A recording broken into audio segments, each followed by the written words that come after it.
Ang kwento po sa akin ng lola at saka ng tita ko, my mom was raped. At ako po yung bunga. May pinasok ako na mga bagay na hindi ko dapat pasukan. Okay. Oo. Having a multiple relationship with different men, hindi ko pa rin nahanap yung satisfaction. Yung pala, may dala-dala ko unforgiveness.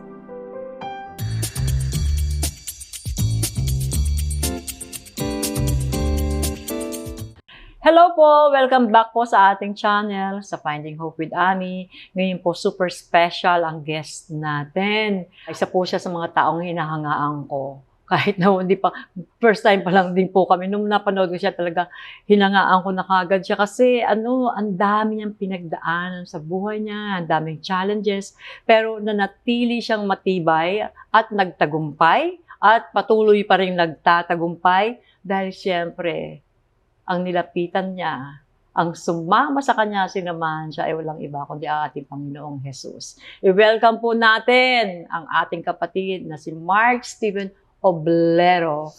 Hello po, Miss Ami. Kumusta ka na?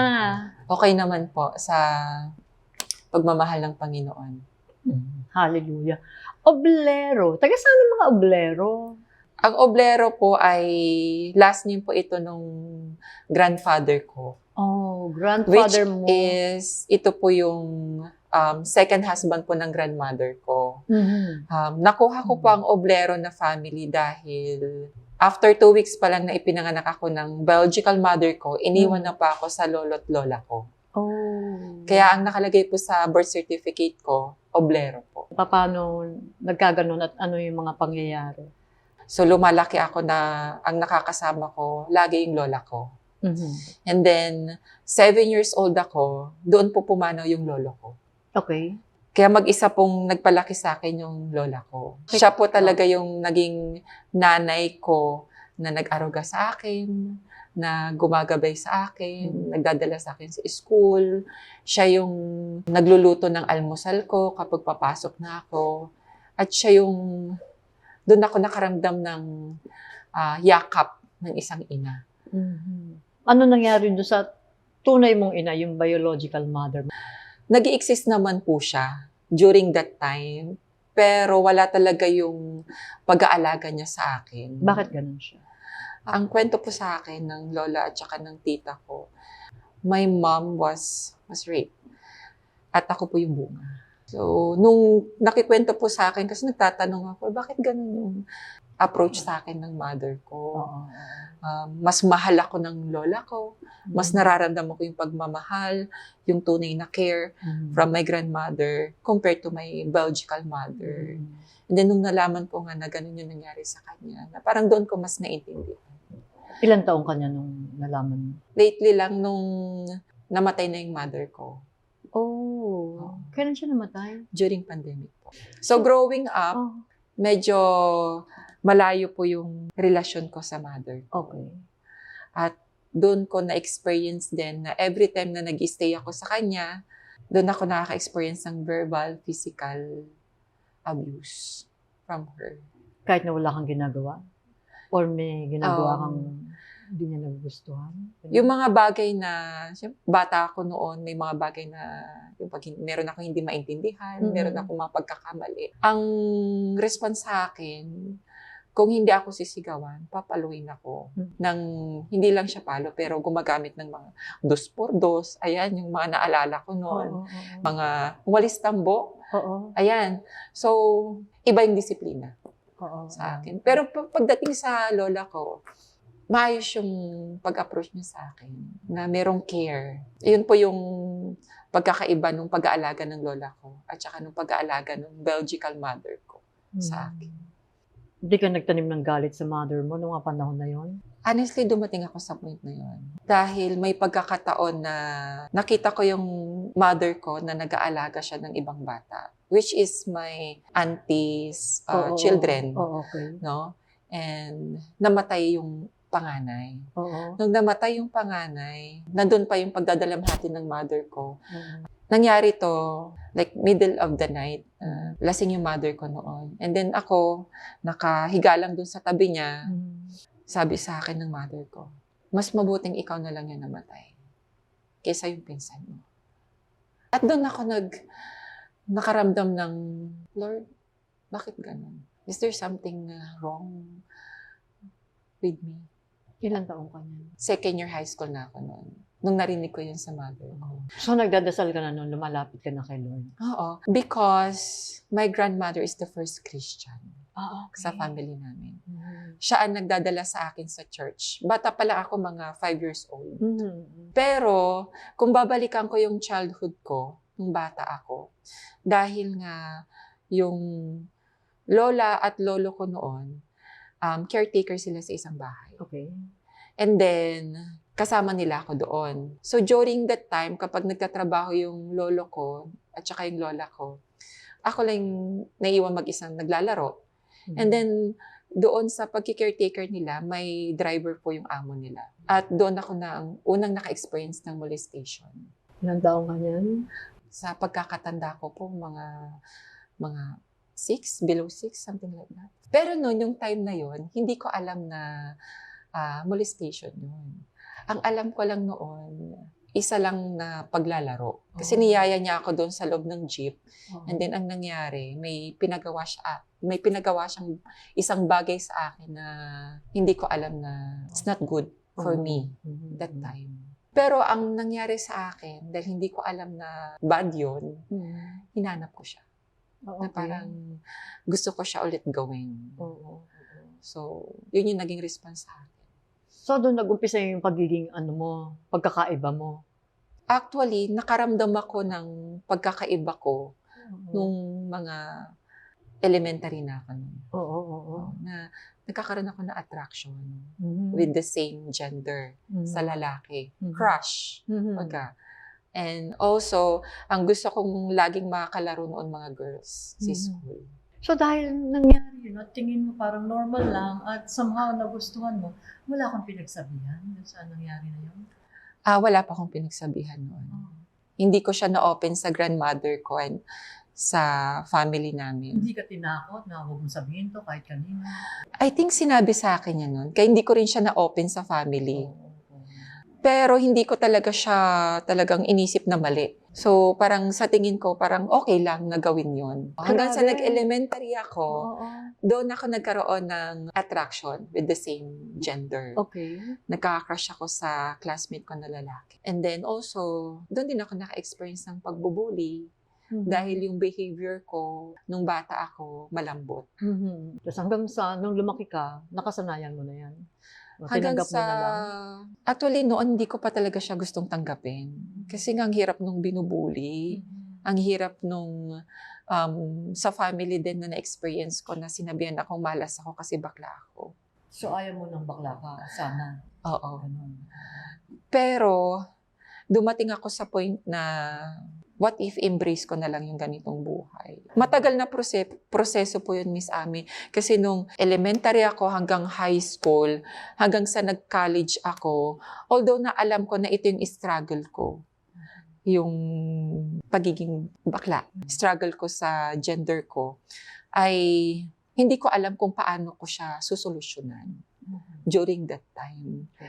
Hanggang dumating sa point na tinanong ko rin yung sarili ko, bakit broken family yung buhay ko?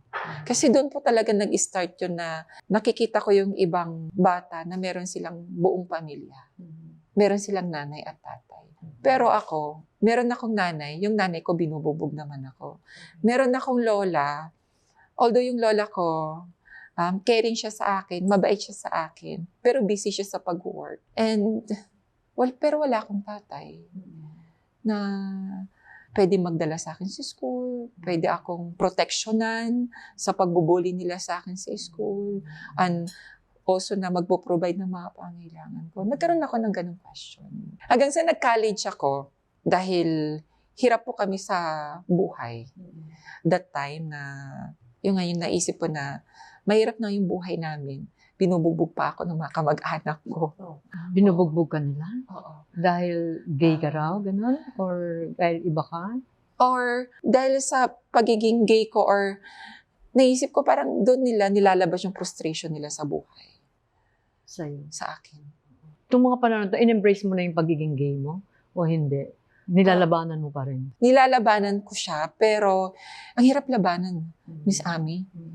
Yung parang nakakulong ako na time na ito yung sinasabi ng family ko na malas ang pagiging bakla. Ito yung sinasabi ng mga tao sa paligid ko na hindi ako normal. And then, nung college ako, doon ako nagporsige na maging working student. Oo, okay. Ang trabaho ko noon, pag-join sa mga pageant. Oh, okay. Oo. So, ang ginagawa ko noon, gagamit ako ng mga wig para sumali sa pageant. And then also, payat kasi ako noon eh. And then, pag lagyan ako ng wig, na suotan na ako ng damit pambabae, nalagyan ako ng makeup, nagmumukha na akong foreigner. Talaga foreigner? Hindi lang basta girl, foreigner. Na mukhang foreigner na girl, oo. blonde. Mhm. So, naging bread and butter ko yun hanggang sa makapagtapos ako ng pag-aaral. Pero hindi pa doon nagtapos yun eh. So, pag umuwi ako every time sa probinsya, kasi gusto ko na talagang umalis nun sa amin. Kasi yung family ko, napakagulo. Hindi nag-iba yung trato sa'yo simula nung bata ka hanggang nag-college ka College na, ako. hanggang sa nagtatrabaho ka na, ganun pa rin ang trato sa'yo. Hanggang sa nag-decide ako na pumunta ng Manila. Okay. Ang unang work ko po sa Manila is katulong. Oh, talaga? Oo, nagkatulong ako. Hanggang sa nakakilala ako ng kaibigan na isang trans. So, doon na nag-start. Hanggang sa sumali na ako sa mga pageant. And then, merong kumuha ng number ko. And then, pinapunta ako sa isang sagala. At doon ko nakilala ang iba pang mga transgender woman. Okay. Meron naman akong nalaman na audition. Isa itong transgender club. They called it Mr. Woman. Oh. So, ang mga guest doon, mga Hapon. Okay. Tapos pumunta ako doon. Tapos binigay ko yung paper ko. And then doon na nag-start na mas marami akong mga transgender na nakasama. At nagtrabaho na rin ako doon. Anong trabaho doon? Entertainer po. Or entertainer na kumakanta ang sinasabi mo? Or nag-entertain ano? Nag-entertain po kami in a way na sumasayaw po kami. Nag-show po kami. Show, ganun. And also, umuupo rin po kami sa tabi ng mga guests. Tapos ini-entertain namin sila. Tapos mag-serve kami ng drinks nila. Yes. Ganun po yung eksena doon. Okay. So doon na ako tumatanggap ng acceptance with my other friends sa trans community. Then also, doon ako nag-earn. At dumating yung point na may mga pageant pa.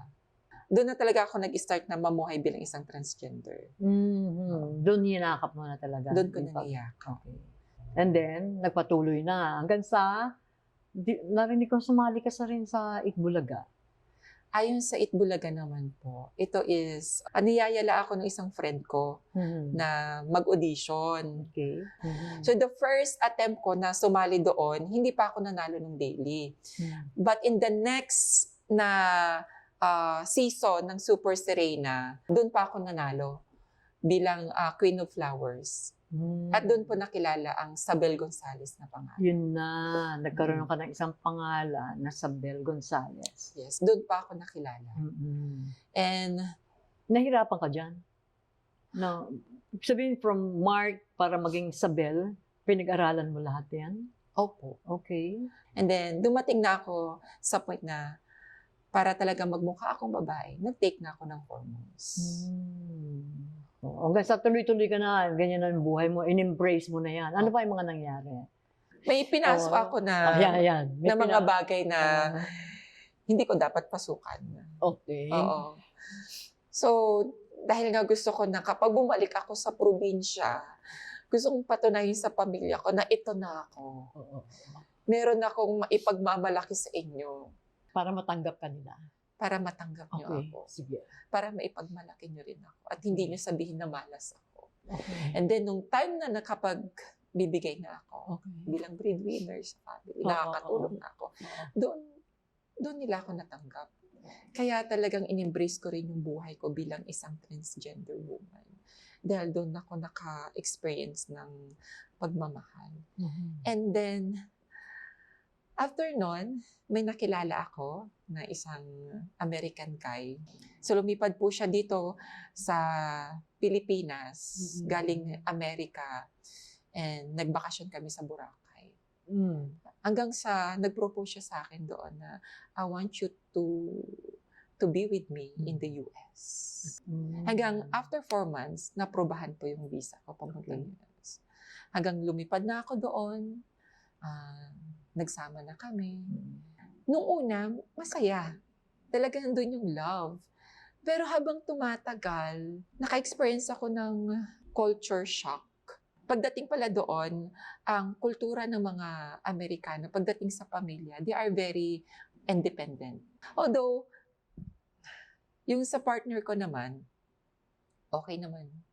Yung ugali niya, mabait naman siya, and he provides everything that I need. Ang sabi niya lang sa akin, may bibigay ko yung gusto mong mga bagay. I can provide everything. Hanggang doon na lang yun. Pero yung sa pamilya mo? Pero yung sa pamilya ko, hindi niya na obligasyon. Hanggang sa may nakipag-usap sa akin na isang transgender kung gusto ko daw sumali ng beauty pageant sa California. Doon po ulit nakilala si Isabel Gonzalez. Nanalo pa ako doon, 3rd runner-up. And then may lumapit sa akin, isa siyang manager ng modeling agency, isa rin siyang Pilipino, at ang sinabi sa akin, gusto mo ba mag-model? And then, pinurso ko yung modeling career ko. And nag-move pa ako ng LA. From there, naging maganda po yung career ko doon as a model. At the same time, nagkaroon din pa ako ng chance na makapag-act. Hanggang sa na-invite pa ako sa Thailand para i-represent ang Philippines. Ito po ang Miss International Queen. And hindi naman pa ako nanalo doon. Pero finalist lang po ako. Having a multiple relationship with different men, hindi ko pa rin nahanap yung satisfaction.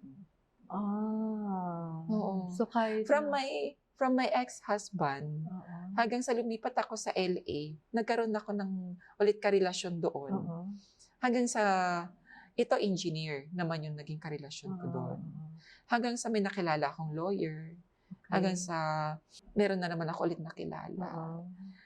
Itong mga ito, doon ko nakita na kahit gaano karami mga karelasyon ko, pero bakit ganun? Meron pa rin emptiness sa puso ko, may longing pa rin. Although yung mga nakarelasyon ko, medyo older sa akin. At doon ko nakita yung sarili ko na, kaya pala na nagkakagusto ako sa mga older men because I am longing for a father's love. I am longing for a father na hindi ko na-experience. So everything that I have, the career, the relationship with this engineer, and also with the beauty that I have before bilang isang transgender, I was really looking for something more than that. And then dumating ako sa point na I was so tired of it. Na paikot-ikot na lang yung buhay ko sa ganitong sitwasyon. Pero bakit walang direction yung buhay ko? And I started to pray. Hinanap ko yung presence ng Panginoon. Kasi kung babalikan ko yung kabataan ko, meron akong background ng pagiging Christian. Yung pagdala sa akin ng lola ko na pagpunta sa church, and also nung kabataan, umatin ako ng mga retreat, and then nag-study rin po pala ako sa Bible School sa isang church, which is yung pag-aaral ko doon, hindi ko natapos. Kasi nga yung attraction ko with men, doon ako nag-struggle. So ayun na, naalala ko yun, and sabi ko, sige patugtog nga ako ng worship song.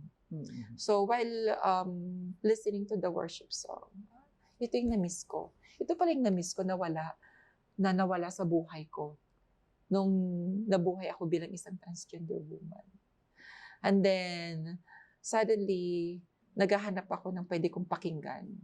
And then when I open my laptop, ayun na, Si Pastor Bong yung napakinggan ko. Mhm. Pastor Bong Saking ng Okay, CCM. okay. Habang pinapakinggan ko yung mga messages niya from the YouTube, doon na ako kinausap ng Panginoon. Ano sabi ng Panginoon sa'yo? Una, nagkaroon ako ng joy while listening those messages. Okay. Pero dumating sa point na merong nabanggit na verse, sabi ko. Parang natakot ako. Anong verse? To those doing this kind of things, the lifestyle. Sabi ko, ito yung lifestyle ko ngayon na ginagawa ko. To those who will not inherit in the kingdom of God. Oo. Sino daw yung mga hindi mag-inherit ng kingdom? Mga adulterers, mga murderers, Liars. liars. Oo, mga... Sabi ko, Oo. pero merong word kasi doon na talagang nag-convict sa puso ko. Homosexuality. The lifestyle. Mhm. Sabi ko, I am belong with this lifestyle. Na hindi makaka-inherit ng kingdom of God. Oo. So it means kapag namatay ako ngayon, anytime, I will not go to heaven. Okay. What should I do, Lord? Hanggang sa nagpatuloy pa rin ako sa panunood ng mga messages. Parang buong araw, buong linggo yun ang ginawa ko, Miss Amy. Hanggang nagkaroon ako ng kauhawan sa salita ng Diyos. Believe it or not, yung New Testament, pinasa ko siya ng 2 weeks. Wow. Ayun, everyday, na Oo. parang pagising ko sa umaga, babasahin ko siya. Sobrang uhaw ko sa salita ng Diyos. Hanggang sa naghanap ako ng church na pwede kong puntahan. And then I start in CCF Los Angeles. Doon, nagkaroon ako ng family. Sa church? Yes. Pero yung pinagkaibahan ng church na ito, dahil umaattend ako doon, transgender pa ako noon. Mahaba pa yung buhok ko, damit pambabae pa rin ako. Pero hindi ko na-experience yung judge. Hindi ka ginudge naman. Oo, na hindi ako hinusga. Nakaramdam ako ng pagmamahal. Tuloy-tuloy lang ako umaattend, even sa Bible study, sa fellowship. Nakapambabae ka umaten? Nakapambabae ako umattend. Oo. No one told me na dapat ganyan ka, dapat ganito ka. Oh. And then, one Sunday service, there is a worship song na ang lyrics niya is something na calling.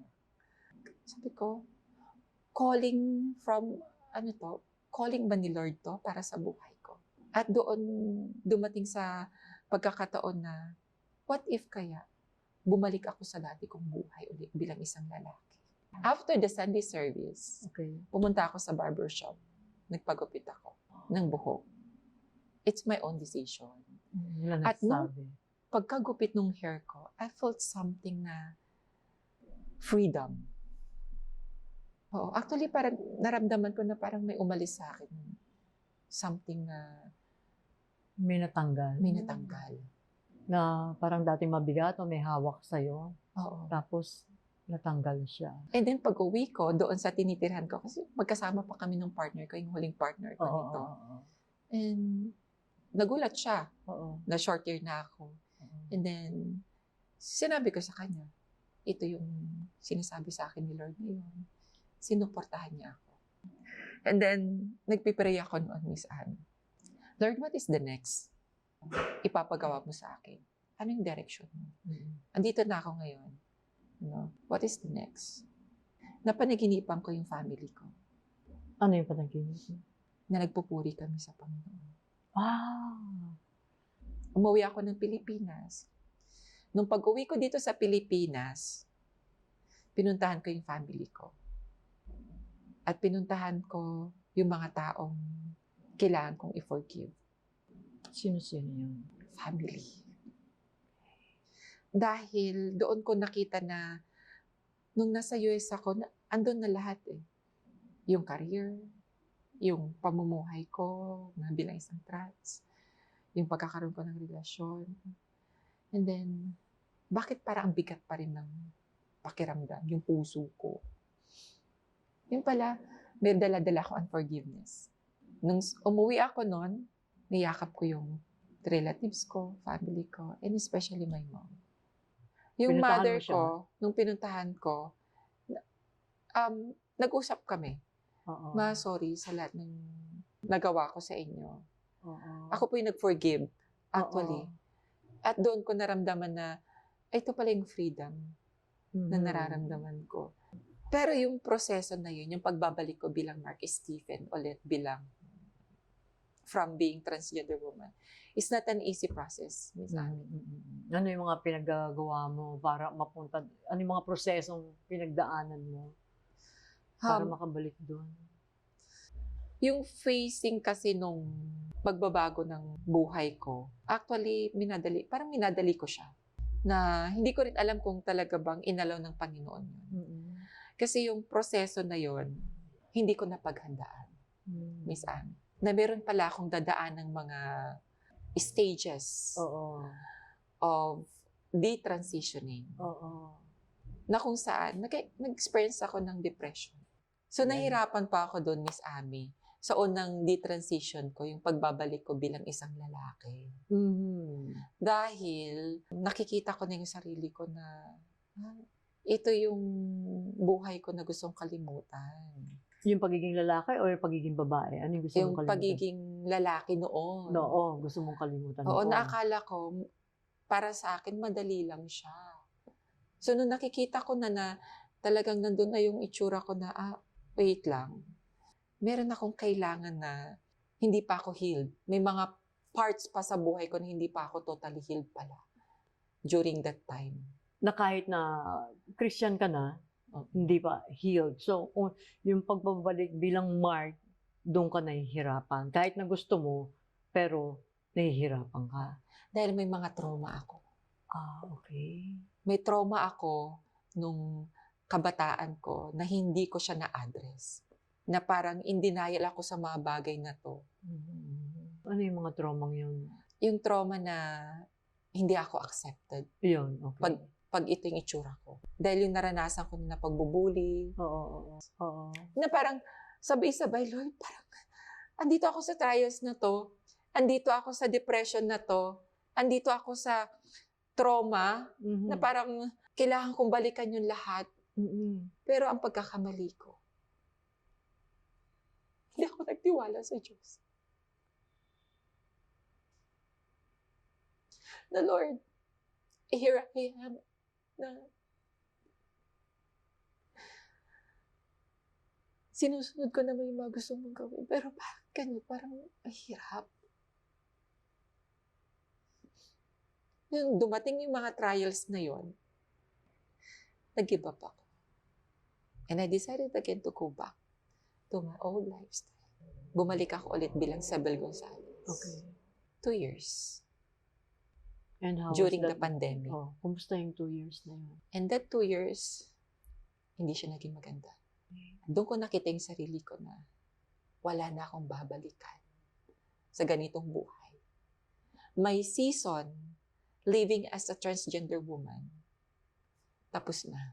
Tapos na yung buhay Season ni na Isabel yun. na yun. Yes. Wala na. Nung bumalik ka, wala na. Hindi ko na nakita yung sarili ko doon. Mamuhay ulit. So Lord, I need to embrace that new season in my life. So, may nag-message sa akin na kapatiran from the church na, Lika, may retreat. Sumama ka. Noon na nag-iisip ako eh. Pero, dinala ako ng Panginoon doon. And the first session of retreat, Father's Love. And then there's a song, Run to Me. Yung song na yon, ang ibig sabihin mo, I keep running from the Lord. I keep running from the Lord. But sabi niya, run to me. Balik ka sa akin. Doon ako nag-decide na, Lord, okay, magagawin ko, balik na lang ako ulit sa'yo. Pero hindi naging madaling proseso yon. Ang unang ginawa ko noon, binalikan ko yung mga taong talagang naging totoo sa akin. Na talagang genuine yung pagmamahal nila sa akin. Kasi, Miss Ami, doon ko lang talaga nakilala yung mga totoong Kristiyano na... Kasi nung una, nakilala ako sa Christian community. Ito yung dating Super Serena, ito yung dating transgender na binago na ng Panginoon. Pero nung bumagsak ako, nandun na naman ako sa ganung buhay. Doon ko nakilala yung mga totoong tao sa akin. Na minahal pa rin nila ako. Kahit na bumagsak ka. Oo. And then, nilagay ako ng Panginoon sa tamang support group. Doon sa retreat na yon, nakita ko ang isang grupo. Kumusta yung grupo na yun? Napagtingin ko sa kanila, meron akong pamilyang babalikan. Yung grupong ito, The Living Free Ministry. Ito po yung mga naging part ng LGBT community. Oo. Sila rin po ay may mga gender confusion, may mga gender issues na kung saan some of them are already redeemed. At ang iba naman sa kanila ay nandun pa rin sa process. Pero ito yung nakita kong grupo na makaka-relate ako sa kanila. And the goal of the Living Free Ministry is na talagang makilala namin ang Panginoon. Amen. Oo. The ministry na goal nila is to let people na si God talaga yung mag-change sa buhay. Oo. Doon sa pangalawang encounter ko with the Lord, Lord, totoo talaga, no? It's about my relationship, my personal relationship with you. Yun yung talaga yung mag-transform sa buhay ko. Not religion. Amen. But relationship. Amen. And through with discipleship, na kung saan meron pa akong mga group of men, godly men, doon pa ako nag-grow bilang isang Kristiyano. Okay. Mayroong accountability. And then, doon ko rin natutunan kung paano ba yung perspective ng isang tunay na lalaki. Okay. Pero kailangan talaga naka-align siya sa word ng Panginoon. Kasi kapag alam natin yung salita ng Diyos, na ito ang sinasabi niya, na we are created in His image, and He created men and woman, okay, so lalaki ako. Ito yung totoong sinasabi ng Diyos. Ito yung katotohanan na sinasabi ng Panginoon. So yun yung paniniwalaan ko. Kasi dito sa mundo, Miss Ami, kahit anong sabihin ng tao, depende yan sa iniisip nila. Na kapag sinabi mong ito yung mali o ito yung tama, it doesn't matter. Kasi kahit ang mali na nagiging tama na rin eh. Pero the question is, what is the will of God?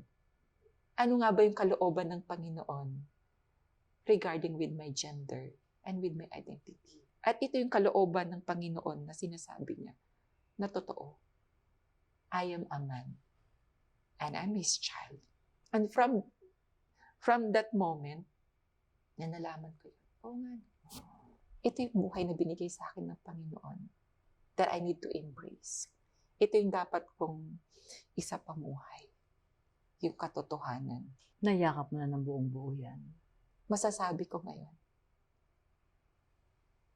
Hindi ka na babalik sa dati. Masasabi ko ngayon na hindi na ako babalik sa dati na kung saan andun yung masamang bangungot. Pero ito na yun eh. Ito na yung binibigay sa akin ni Lord na kailangan kong i-embrace. Actually, nandun na yung pagpapala ng Panginoon sa akin. Ano yung mga pagpapala? Yung makasama siya. Mas masaya ba yan kasi dun sa madami kang relationship nung araw? Miss Ami, kung babalikan ko yung mga relasyon na yun, meron din naman mga masasayang moment na na-experience ko with them. May mga consequences ba yung mga pinaggagawa mo nun? Sabi mo kanina, parang meron kasi na kaya gusto mo, isa pang dahilan, kaya gusto mo rin iwan yun. May mga hindi magandang naging bunga. Yes. First of all, of course, yung mga nakarelasyon ko before, you know, na may mga family. Na inisip ko, paano kaya pag masira ko yung pamilya nila? So, pwedeng isa pa ako sa sisira ng pamilya nila. At the same time, yung mga ginawa ko noon sa katawan ko.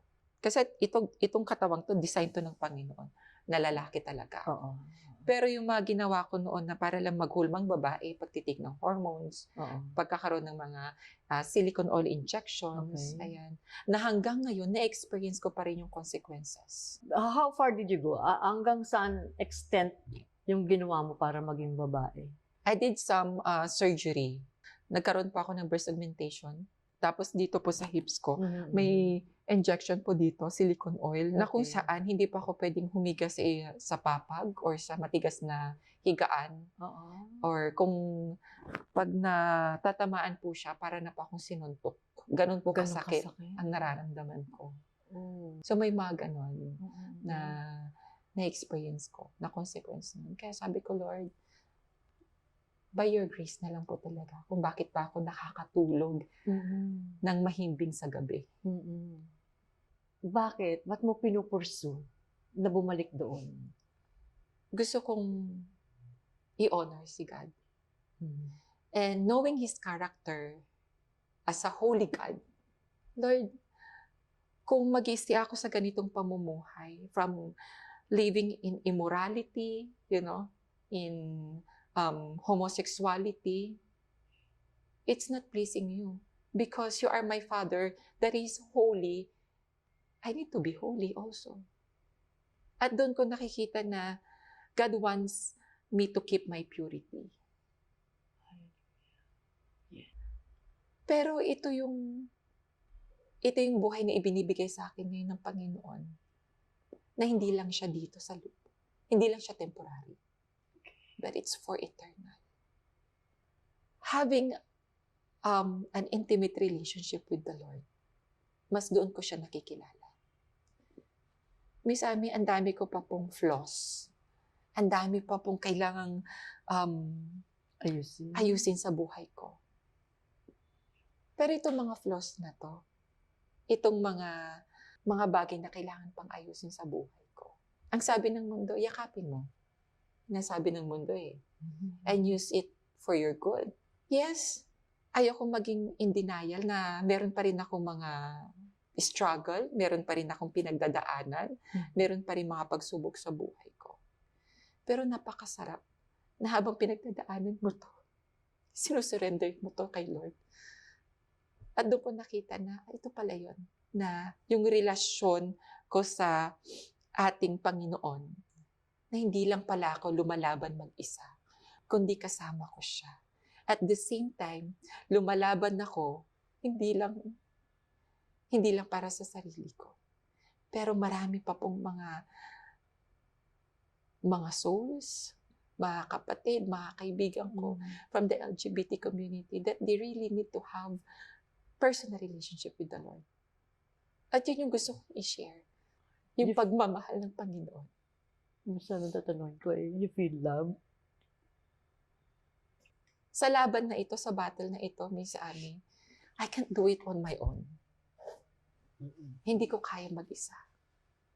Kaya every time na nag-speak ako sa mga churches, sinasabi ko sa kanila, kailangan ko kayo. Kailangan mo ng support, ano? Kailangan ko ang pagmamahal ng church. Dahil kung wala kayo, hindi ko kaya itong laban na to. Maybe you need me also. Kung sino man po yung mga magulang, mga codependent, may mga kamag-anak na meron silang kakilala na ganito yung pinagdadaanan. Andito ako, andito ang Living Free Ministry para tulungan sila. Right now, I'm serving the Lord through the Living Free Ministry. Okay. And, serving the Lord is my joy. At dito ko nakikita na gagamitin ako ng Panginoon. Hallelujah. Naku, let's take advantage para dun sa mga gusto pong magkaroon ng freedom. Ayan, hanapin niyo po yung Living Free Ministry sa CCF. Yan. Diba? Ito pong storya ni Mark, storya niya yon. Kwento ng buhay niya yon. Diba? Lahat po tayo, ako, lalo na, ay isang makasalanan, maraming naging mali sa buhay ko. Para kay Mark, sa kanya, mali yun kasi hindi yun ang design ng Diyos. Kaya po kami nag-share ng experiences namin dito para maliwanagan nyo din po na lahat tayo ay mahal ng ating Diyos Ama, Pinadala niya ang kanyang bugtong na anak na si Hesus Kristo para lahat tayo ay maging malaya. Ang intensyon naman ng Panginoon Diyos ay lahat tayo maging malaya para maranasan natin yung totoong kagalakan, kasiyahan na hinahanap nating lahat pero nasa maling bagay natin hinahanap na katulad ng na-experience ni Mark.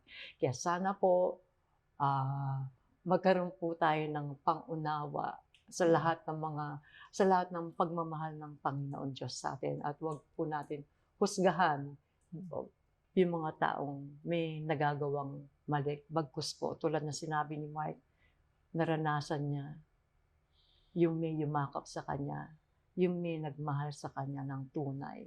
At doon siya nag-umpisang ginusto niya na magkaroon ng freedom at holiness. Hallelujah. Praise God. Mark, pwede ba ma-request? Ipag-pray natin yung mga tao din na may mga struggle sa buhay nila, na gusto rin magkaroon ng freedom, na may iba't ibang problema. Sabi mo, sabi mo para kang nakakulong. May ibang tao naman na mayroong sitwasyon na nakakulong sila sa ibang sitwasyon naman. Pwede ba ipag-pray mo sila? Sige po. Sige.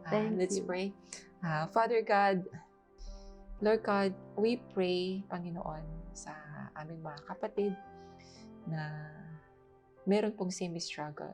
Yung mga nagkakaroon ng gender confused, Lord God, nagkakaroon ng gender crisis, Lord God. We pray, Lord, na iparamdam niyo po sa kanila ang tunay na pagmamahal na nanggagaling sa inyo, Panginoon. Iparamdam niyo po sa kanila, Lord God, na kayo po yung tamang sandalan, Panginoon, na kanilang mapagkakatiwalaan, Lord. And Lord, I pray also for the family, yung mga magulang na may mga anak na nakakaranas ng ganitong struggle, Panginoon. Lord, may you touch their heart, Lord God, na magkaroon po sila ng understanding, magkaroon sila ng compassion sa kanilang mga anak, Panginoon. Lord, na maramdaman po ng mga anak nila, Lord God, na may pagmamahal mula sa kanilang mga magulang. Lord, may na matouch po yung mga puso nila, Lord God.